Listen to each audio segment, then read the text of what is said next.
to this podcast. I'm here with Shane Silver and, of course, my colleague Chris Lee, also known as Omega Lee. Now I'm going to hand it over to Omega Lee. Yeah, how you doing, guys? This is episode 2 of the podcast. We're going to be giving you guys a review of Monday Night Raw and some other stuff that we'll get to later on in the show. But let's kick it off with Raw. So the first thing that happened, CM Punk and Paul Heyman came out. They called out the referees, to confront them on what they've been doing. And then they also called out AJ. And basically just talked about, the bad job the ref's been doing. It's been pretty entertaining. But what CM Punk said to AJ was very disturbing. How he said, tell me how I did behind the freaking bedroom door, tell them how I'm the best in the world. I thought that was very disturbing. Honestly, pretty much just to break the whole thing down, all in all, it was a pretty decent segment to start off the show, but pretty much just to break the whole thing down as a whole. Second strongest segment of the night, between these four guys, at the 2.99 quarter. So it was pretty good. And, before we get, really deep into this whole thing, I would just like to start off by saying that, Raw actually did a 2.72 rating with a 3.78 million viewers. So the lowest of the year and the lowest rated non-holiday Raw since 1997. So I kind of figured we would just get that out of the way before we really get deep into it.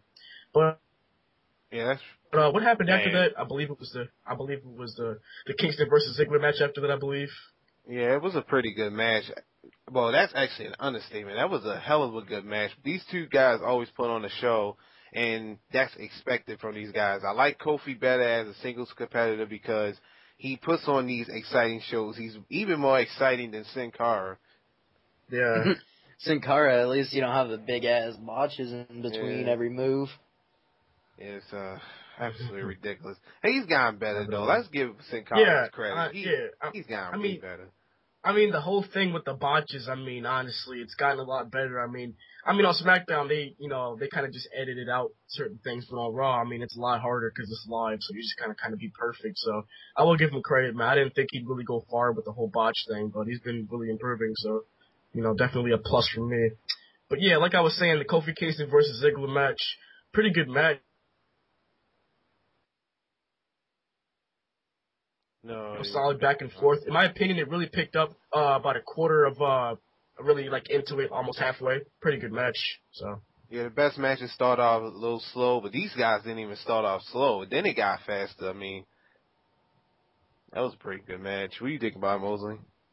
Well, I love the match. Any match with Dolph Ziggler in there is pretty much one of my favorite matches. Not because I'm just a Dolph Ziggler fan and all that, but pretty much Dolph Ziggler will sell like God, and put him in there with anybody, Santino Marella, he'll actually make the match look good because Santino doesn't sell barely worth anything anymore. But it just makes the match, it makes everything look better with Ziggler in there, and I have to actually make this match a 9 out of 10 in my opinion. Yeah, definitely. So just to close out this whole part of the review for Kingston versus Ziggler, it lost about 262,000 viewers from the beginning to the end, within that time span. But yeah. Oh, speaking of Santino Marella, next match we got Santino Marella and Zack Ryder taking on Titus O'Neil and Darren Young, aka the Primetime Players. What do you guys think of this match? That was also a good match. I like what they doing, the new aggressive look for the Primetime Players because their whole identity at first was AW. We all know how AW left. Matter of fact, that's actually a cuss word if you think about it now. Yep. Yeah. But now they got a little more aggressive. They've always really, like Titus, he's definitely have a lot of charisma. He's going to be good for the business for years to come. And, if, forgot his name almost, Darren Young, get a little better, get a little peppy, he would be good too, but they are very entertaining regardless. So, like I said, I like the new aggressive look. I like when heels go aggressive like that, So, it's a pretty good match. Yeah, definitely. Nice, solid back and forth. Primetime Players looked really good in this matchup. I was actually really impressed with how this whole match came out as a whole. And, pretty good match. What do you think, Mosely?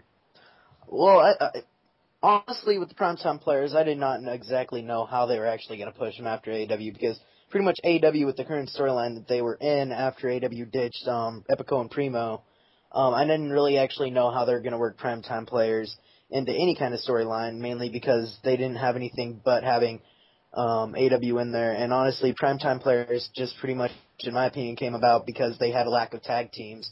Because at the time, they only had the only tag teams they were actually planning on using were, I call them Air Truth, but Kofi Kingston and R-Truth, and Lil Jimmy, and they had Epico and Primo, and that was pretty much the only tag teams that they were using. I mean, they have a lot of other tag teams, they're just not using, like, the Usos, and then we have, like, Tyson Kidd and Justin Gabriel, and there's some other tag teams, but honestly, the way that they're starting to use primetime players is a way that I'm actually kind of liking. I think I like the match. It was pretty good. It's just, as I said, there's a lot of tag teams they could go against, not just a sloppy second match throwing in Santino Marella and Zack Ryder in there in a match. Definitely. Just two single competitors that weren't needed in a tag team match. Yeah, they can definitely do more damage, and it can be better if we do like against the Usos or a regular tag team than just two random guys. Definitely. Honestly, I mean, like, in my personal opinion, I mean, I'm a big fan of the Usos. I've always wanted to see these guys actually get a shot, or not just get a shot, but potentially get a tag team title reign, you know, so honestly, that'd be a pretty cool idea. But just to close out that whole quarter, during the span from beginning to end of that match, it lost about 2,000 thousand viewers, I believe, 295,000 viewers roughly for the 2.59 quarters. So pretty good match. But right after that, I believe we had the Punk versus Mick Foley match at 9 p.m., which gained 877,000 viewers. So what do you guys think of this segment?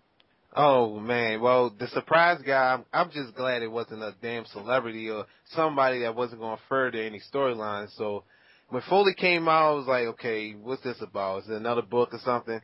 And then he called out CM Punk. It was like the best segment that was needed. The only thing I just have a problem with, I like how he got aggressive, and I like how he just got in CM Punk's face and say, hey, you need to get your shit together, basically. But I don't really like how they're just trying to put all this on CM Punk as the champion. Like he's supposed to be this champion that they want him to be. I think it's good, CM Punk's being a rebel and all, and they trying to tell him what he needs to be, and he wants to be what he wants to be, and that's to him the best in the world. And what he's doing, he considers being the best in the world. So I actually love the whole thing going on with CM Punk. I'm a big CM Punk fan, Definitely. And I mean the heat between Punk and the fans during that entire promo. Oh, yeah. Well, I mean, it was ridiculous. I mean, it's just, you can feel, like, just the atmosphere of the entire arena. Like, even though you're not really there, you're in front of the TV screen, but you feel like you're there just by, like, the realism that the promo delivered, and both these guys, fantastic on the stick. Like I said, just a great overall promo, Yeah. The whole problem with CM Punk turning heel at first is that Cena was still getting most of the heat, and people were still cheering CM Punk. And this is what CM Punk needed to do. Attack the fans, get them to hate him so much that they're going to probably cheer Cena. We won't even have no Cena suck chants, just be Cena, and then it'll be CM Punk sucks or something like that. I don't know. But yeah, that's real good. Yeah, but what are your thoughts, Mosely? Honestly, I like the promo. It went well. I was actually surprised on what Foley did because honestly, the way that I think of Foley now is he came back about a year ago, I think, around the beginning of 2011, and pretty much the way that when he first came out, I thought it was just going to be another one of those things, as Omega said, like promotion, because Mick Foley's kind of becoming like The Rock. He comes back every now and then, but he's been coming back. In my opinion, when he first came out, I didn't think it was worthy of a special guest because Mick Foley comes out a lot and, like, not a lot, but, like, more so than, like, Triple H has been coming out or Shawn Michaels, actual people that we'd want to see. But honestly, I think it was a perfect promo, and I'm loving with Punk as being, he just never really ever cut it as a face, in my opinion. But honestly, I love the promo. Punk always puts on great promos, so it'll always be a good promo no matter what. Yep, definitely, I agree. And so pretty much, guys, just to break it down, one of the best growth segments in weeks. I mean, just it really was. And to top it all off, for a 3.22 quarter rating. So let's see. Right after that, I believe it was the Ryback versus Miz match. Excuse me. So what do you guys think of this match? The squash, the Intercontinental Champion. I'm just wondering, like, I have a feeling that Miz is going to come out the Intercontinental Champion the first 2 times these guys meet. I don't think Ryback's just going to run in there and take the championship. Miz is going to be that little sneaky heel that gets away with the championship type thing. I'm just wondering how he's going to do it. Is he really going to beat Ryback, or is he just going to lose by disqualification one time and then lose by count out and the next, something like that? I think they're doing this to, they had to do something with Ryback, and I guess Miz, being that heel champion at the time, he's the guy that Ryback's going to pick on. So, the match, though, just a regular squash match. I'm actually just not happy that the Intercontinental Champion just got squashed like that. I was hoping that he put up at least a fight or something, but it is what it is. Yeah, and I was actually really hoping that I would actually get to mention this during this review. The random fan actually getting into the ring. Oh my fucking god! Oh my goodness! Like really, you pick any match. You could have ran into the Santino and Zack Ryder match. You go into the ring with freaking Ryback. I don't care if he's just a wrestler, behind the stage kayfabe wise. He will hurt. He looks like he can kill somebody. He really does. Honestly, it's ridiculous. It's stupid to even come in the ring first of all. But Ryback, it's just certain guys you just do not get into the ring with in the WWE.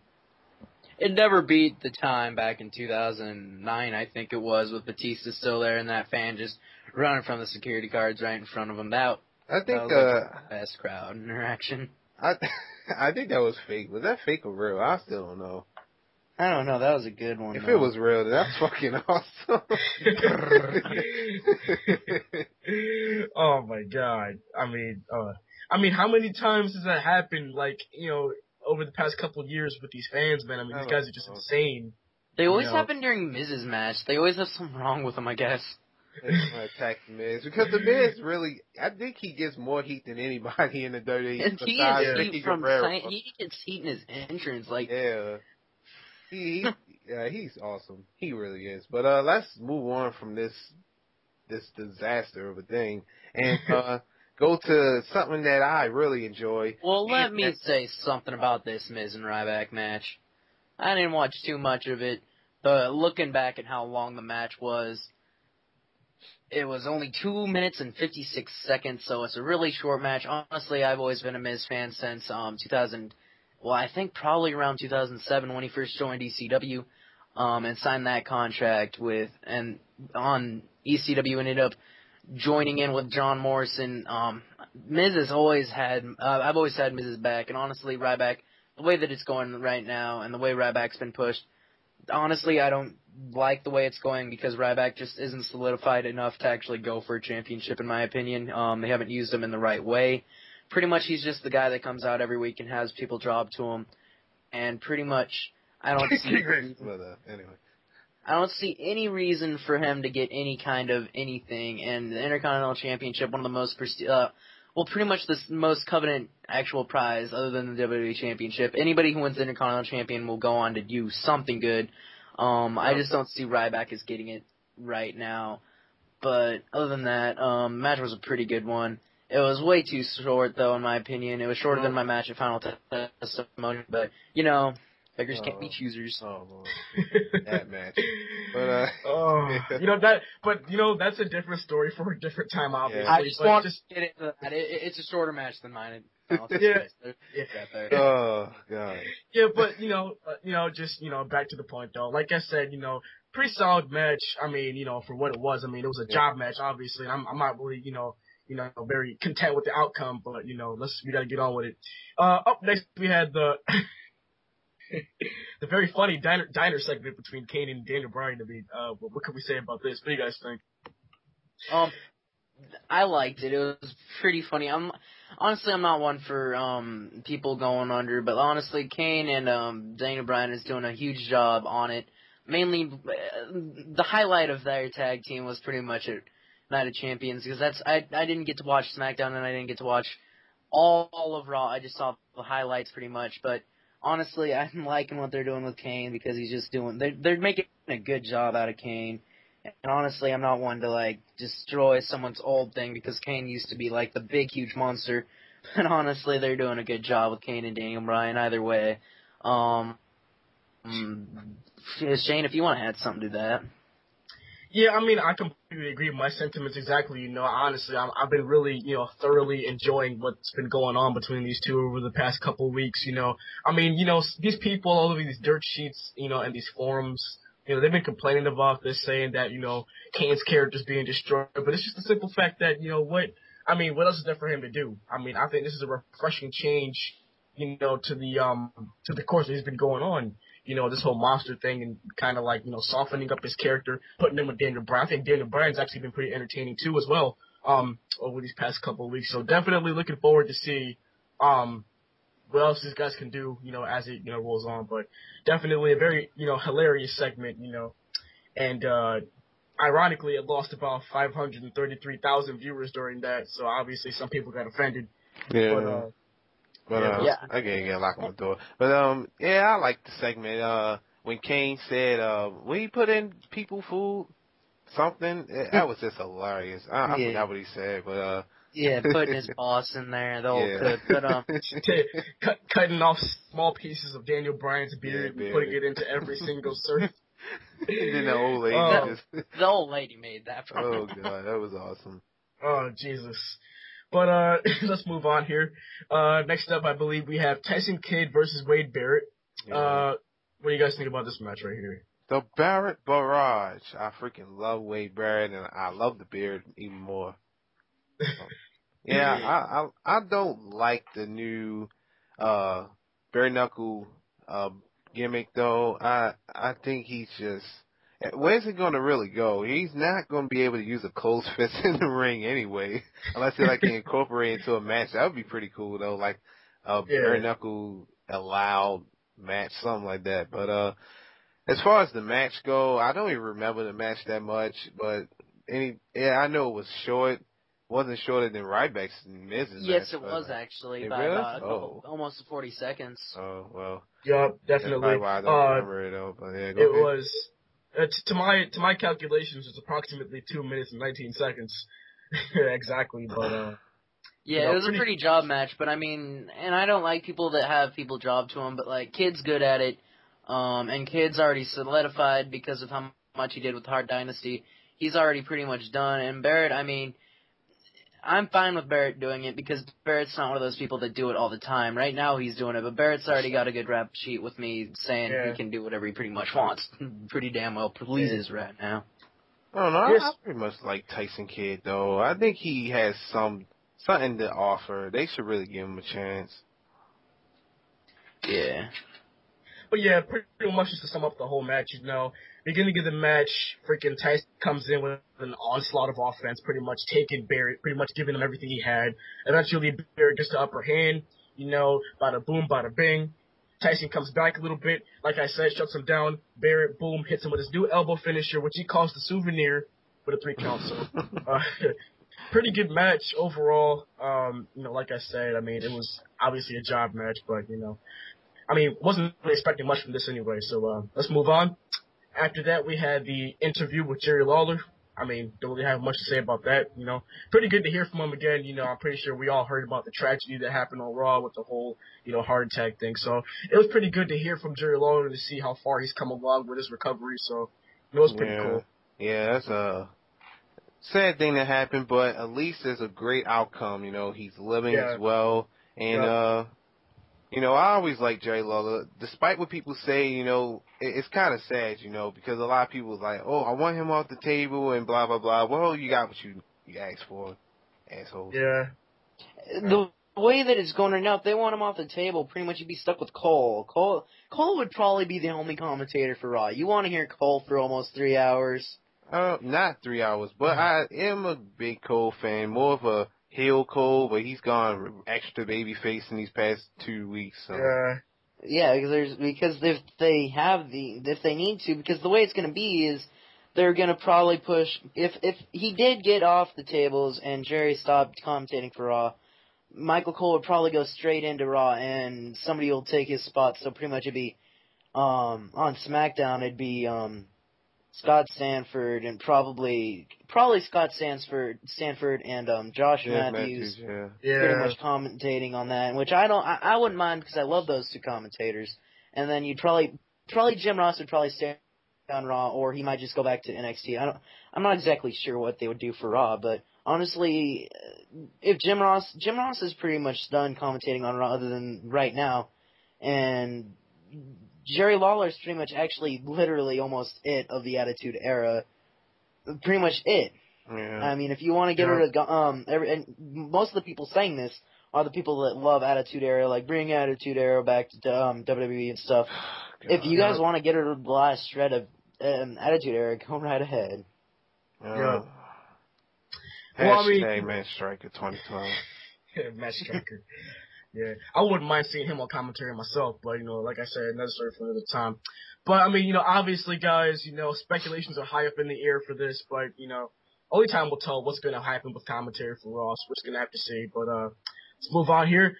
I believe we had a 6-man tag right here between, David Otunga, Ricardo Rodriguez, and Alberto Del Rio, which took on the team of Sin Cara, Sheamus, and Rey Mysterio. What do you guys think of this match? Don't really remember much from it either, except for Ricardo getting his ass kicked. No, actually I do remember. Ricardo didn't do that bad, he was, but when Sheamus took his shirt off, I think I turned my TV off for that quick second. I was like, no, not on my TV. But, I don't know. They're just throwing these guys together.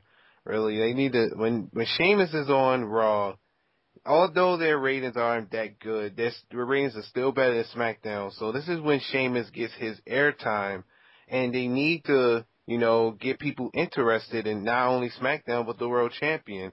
And I don't think a lot of people are interested in him because every time he's on Raw, he gets thrown into these random matches.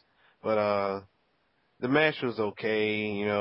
It was just I don't know. It was alright. What y'all guys think? Yeah. I'll let Mosely go ahead and, kind of get his piece in. Really not to say much about this match. I don't got much to say about it. That's about it. Well, actually I do. I remembered, because I'm like, oh my god, and I don't really remember too much of the match. To begin with, the one thing is with the Ricardo Rodriguez is them pretty much saying he can't wrestle, and he truly can. It's just they don't want him to take up the spotlight on Raw because he's on FCW. Yeah. But, I mean, just to sum up this whole match pretty much, guys, great tag work from Rey Mysterio and Sin Cara as always. I mean, it's really exciting to see these two not only working against each other, but working as a team, so, obviously very exciting to see that. Ricardo got worked over a lot, lots of selling, I mean, I'm pretty sure he's used to doing that. I mean, he's a wrestler and everything. So it was a pretty decent match. It was given lots of time too, almost 10 minutes, I believe, approximately 9 minutes and 54 seconds. So, not bad of a match. I mean, obviously, Rey, Sin Cara, and Sheamus, doing pretty good. So it was a pretty good match. But what was after that? I believe it was the another third segment. Yeah, no. Yep. Yes. The orgasm segment? Oh my god. It was an anger management. No, isn't it the one where they were talking about how they beat up everybody and it was like, yes, oh, yes. It's fucking gay. But it was funny. Yes, that one. And then eventually, with the whole attack from Cody Rhodes and Damian Sandow, so that, kind of broke down, and, what did the Rhodes Yeah. They don't have anything else for Cody Rhodes. Okay, you got Daniel Bryan, a guy that should be in the world title picture, doing freaking tag team, which is okay, but it's just like they don't have anything else for Cody Rhodes. He should be in the world title picture now. Now, a couple months before, a lot of people were saying that he should be, and I was like, no, I don't think he's ready. But now I think he's freaking ready. Like, he's doing nothing, and you keep using Alberto. It's not like Cody Rhodes isn't a heel or anything. Like, put him in the world title picture. Yeah, they keep using Alberto, and pretty much this is what I came back to a long time ago with when I was in a party full of friends, with the way that Cody has it set up. He's a third generation superstar, correct? If I'm wrong, or Third? Yeah, I think so. Third. So you're pretty much looking at it. He was a possible actual Randy Orton. Ted DiBiase, a possible Randy Orton. Michael McGillicuddy could have been a Randy Orton and actually gotten the championship. What I mean by Randy Orton is actually them pushing them and actually getting some actual championship gold. Right. And pretty much they're just wasting the talent. Well, they did give him the Intercontinental title twice. Well, That's yeah, good. They started out with him good, but come on now. At least put him in the world title. Sure. But yeah, that's pretty much all I have to say about the Cody Rhodes. Yeah. So, guys, pretty much just to break it down, I mean, within the span, from beginning to end for that segment, lost about 412,000 viewers, which pretty much gave him a 2.45 quarter rating. And, this was one of the worst Raw quarter ratings in well over a decade. Well, until our next match, which is, the Divas tag match, Layla and Alicia Fox versus Beth Phoenix and Eve Torres. What do you guys think of that match? I mean, it was a Divas match, just to pretty much just kind of sum up. Usually Diva matches kind of entertain me, but even this didn't even entertain me.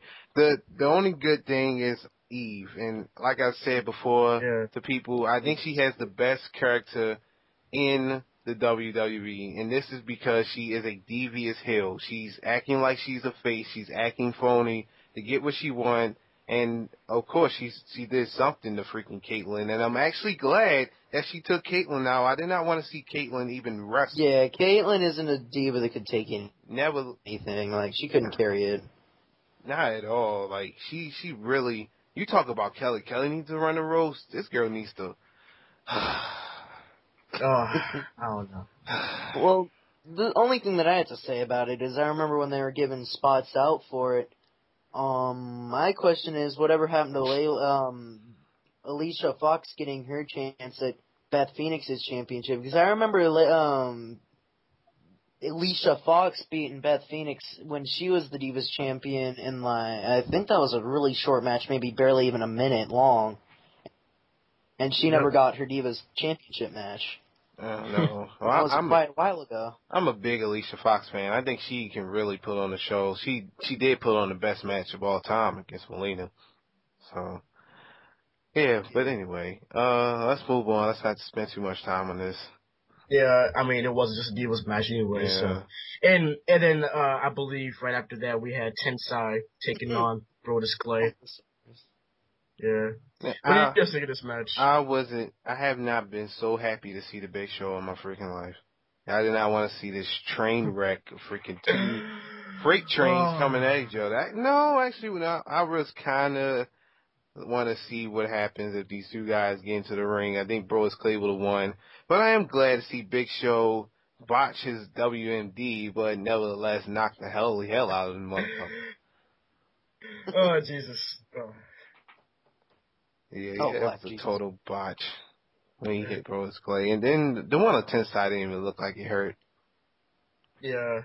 I mean, So, yeah, I mean, I don't think we can really, say much else about this. I mean, it was a 1 minute and 46-second no contest match, so, I mean, not much. I have a speculation. This is the second show in a row where Brodus Clay got his ass kicked. Do you think there's a connection between Drew McIntyre, Jinder Mahal, Heath Slater, and the Big Show? Possibly. I mean, that would certainly be very interesting to say the least, kind of unique. I mean, we haven't really seen, anything like that in a long time. I think it'd be a refreshing change from the current course of storylines and kind of like a pattern that I've been noticing on Raw. So yeah, I mean, obviously, I mean, highly unlikely, but it would be pretty cool to see that. Let's see, moving on, obviously right afterwards we had the final segment with John Cena, Punk, and I believe Heyman, which gained 428,000 viewers for a 2.74 quarter rating. So, what do you guys think? This is a good segment as well. Cena, they called Cena out, right? And, he thought his arm was broke. And CM Punk's basically going to kick Cena's ass, give him 5 seconds, turn around, Cena has a pipe and, well, deliver the pipe bombs to CM Punk. It was a okay segment. Not better than the Mick Foley segment in my opinion, but nevertheless a good segment. Yep. I mean, Punk is just, oh my goodness, man. Punk is amazing. I mean, Yeah. honestly, just solely based off of the segments that we saw here tonight, I mean, he's nothing short. I mean, probably one of the best heels of our time, if not, period. So, Yeah. I mean, definitely a great segment. I mean, Punk got a lot of heat, I mean, obviously I've been loving Heyman too. I mean, Heyman is just phenomenal on the mic. Honestly, one of my personal favorite managers. I mean, these guys are just phenomenal, so. What are your thoughts, Mosely? I'd like to say some intellectual beer, but honestly, I don't have much to say about the promo, mainly because I didn't really watch the promo. I had something to do other than watching WWE events, so I didn't really watch it, but I've heard a lot about it being a good promo, but yeah, I didn't really watch it. And then afterwards, backstage, CM Punk sees Mick Foley, kicks him in the shin, and it was going to come back and beat the hell out of him again. And then he saw somebody that nobody expected him to see, Ryback. What's that all about? I mean, very interesting, but at the same time, very confusing because Right. it doesn't. I mean, of all people, Ryback. I mean, that's all I gotta say. I mean, just really. The thing about Ryback that I like about his character is that he can come in at any time and probably win even a world title, surprisingly, right away. But if he was to do that on CM Punk and possibly Dolph Ziggler when he wins the championship, or even Alberto if he wins the championship, the thing about it is he's going for the Intercontinental Championship, correct? I mean, so what if he ditched the Intercontinental Championship and went for too. the WWE Championship? Well, Miz would be very, very happy. I would be very, very happy. Very, very happy. I wouldn't want him. I don't think he would take the title off of CM Punk. I think he would take it off somebody like Ziggler, probably screw Ziggler or freaking Alberto. I wouldn't mind him screwing Alberto. Yeah, didn't like Ryback to begin with. If he did something like that, he would definitely get out of my book. Well, I guess we're done with Raw. Yeah. I just got, a couple things to say. Just my last 2 cents, obviously, on Raw.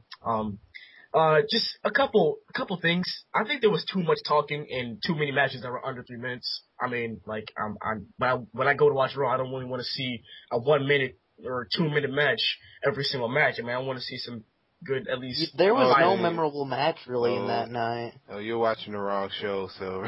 Pretty much what happened was the main event was at the beginning of the night. Yeah, I do not understand. And then did CM Punk have a match? No, but usually they don't have the world champion in the main event at all. And I thought they was gonna start that when CM Punk started talking about how how they're disrespecting him as the champion, put him in the main event. They still haven't really done it, but, unless John Cena's involved. I don't know. Honestly, everybody keeps saying this is the new WWE. Honestly, I miss 2010 to 2011 time. Yeah, I with you. Because that was actually quite interesting. They actually had good main events. And the nights popped out at me. There was barely even any promos other than the occasional Nexus promo, and the rest was actual good matches. Now all there is flashy graphics and crappy promos. Freaking Brodus Clay is, I love Cameron. Cameron is my name. But yeah. No, that Cameron. I don't know. I mean, Right. honestly, I'm really worried about the end of Raw. I mean, the last thing I want to see is Ryback in a Hell in a Cell match with Punk. I mean, that would be an Oh, absolute right. train wreck. Oh, I just thought about that. Cena is hurt, but he should be back. I hope that he's back by the time of Hell in a Cell. But are we done with WWE? Well, for now. Yes, Pretty we are. much. So now it's time for Omega's rant. Oh yeah, let's talk about TNA. Do any of you watch TNA? I did not. I haven't seen much of it over the past couple of weeks. I've heard some I know things, that I've actually... Chavo signed, but that's pretty much all. All right. Well, basically, I used to listen to this radio show called PWTR. Well, I still do. And the dude used to say like they really only talk about WWE. And from time to time, they'll start watching TNA, and then it'll get good, and he'll be like, "Okay, you guys really need to watch TNA because it's actually getting better." So I tuned into it. I was like, okay, they had the little aces and eights stuff. I knew that wasn't going anywhere. But what came out at me was Bobby Roode, James Storm. I always loved Beer Money. I always been a Beer Money fan when I used to watch TNA back in the day. I stopped watching TNA after a bunch of bullshit that happened all the time. But now they did the Bound for Glory series. I really thought at least Samoa Joe was going to win the Bound for Glory series. Or James Storm. I was hoping for one of those two. Jeff freaking Hardy. Really? Jeff freaking Hardy makes Samoa Joe tap out at No Surrender. And you know what? I'm done with the freaking company. And I thought Bobby Roode was going to beat Austin Aries. Don't really dislike Austin Aries, but I'd rather have James Storm and Bobby Roode for the world title and Bound for Glory. Bound for Glory, if you don't know, it's like the WrestleMania of TNA. But basically, I'm done with this fucking company. Screw TNA. I thought that their main pay-per-view was Slammiversary. Wait, no. No, that's like the SummerSlam, I think. Okay. Well, I'm Yeah, not Bound sure. for Glory is there. WrestleMania. Yeah. I mean, the thing about TNA though, it's like they can put on good pay-per-views and shows if they want to. It's just they spend too much time on this one storyline. It's just like you can't live off of one storyline. Like a company can't thrive and make money off of one storyline. Period. Like I mean, I understand it's the main storyline, but when you've got like nearly no other storylines besides that one storyline, it kind of just makes it seem like it's like one thing on the show. It's like kind of like not really exciting at all. It's just boring. Like who wants to see that? And speaking of crappy storylines, the AJ Styles freaking baby mama storyline. Oh god, I can't stand that chick. That chick is horrendous. Like her nose annoys me. Like I can't stand. I'm glad looking she at her actually nose. quit TNA. But I'm not even watching it no more. I'm done. I sometimes I watched it. I didn't even watch it. Like when the dude says, you should watch TNA, I give it 2 or 3 weeks if he's saying the same thing, and then I start watching it, and then it's good at first. And then it's okay, and then it's absolutely horrible. Like, really, is Vince Russo writing that stuff? He's horrible. He needs to be played. Fucking ass. I mean, it's like a pattern. You'll see an occasional good match every once in a while. I mean, they can still put this. I still see some pretty good matches every once in a while on TNA. I'm not even gonna lie. Yeah. I mean, sometimes I tune into Impact. I'll see a pretty good X Division match. That's pretty much about it, though. I mean, every once in a while there's a good main event. I mean, not these past couple weeks, obviously, but I mean, potentially, every once in a while, like I said, so can't really say much about TNA because I haven't watched them in quite some time. So. Yeah, I'm done. I think it's been a year for me. Good for you, Mosely. I'm trying to be like you when I grow up. I haven't even watched the WWE program at all. I think Night of Champions was my first one in almost 3 months. I stopped watching WWE for a couple of weeks until I saw SmackDown. Oh yeah, we ain't talk about SmackDown. Well, that'd be for another episode, because we've almost been getting. Yeah. The Dan Bryan and Kane show. Yeah, we've just been blabbing off with them all. All right, well, I guess that's it for the podcast. Thanks for tuning in. We'll be back next week, hopefully, with maybe more people. Maybe even an interview for somebody outside of TXW. Possibly. Ooh, Look forward to it, guys. Next episode, we don't have an actual day that it'll be available or a day that we'll be recording it on a special day. It'll be pretty much come out around sometime next week. Anyway, guys, thanks for watching, and tune in next time. See you later. Peace out. Deuces.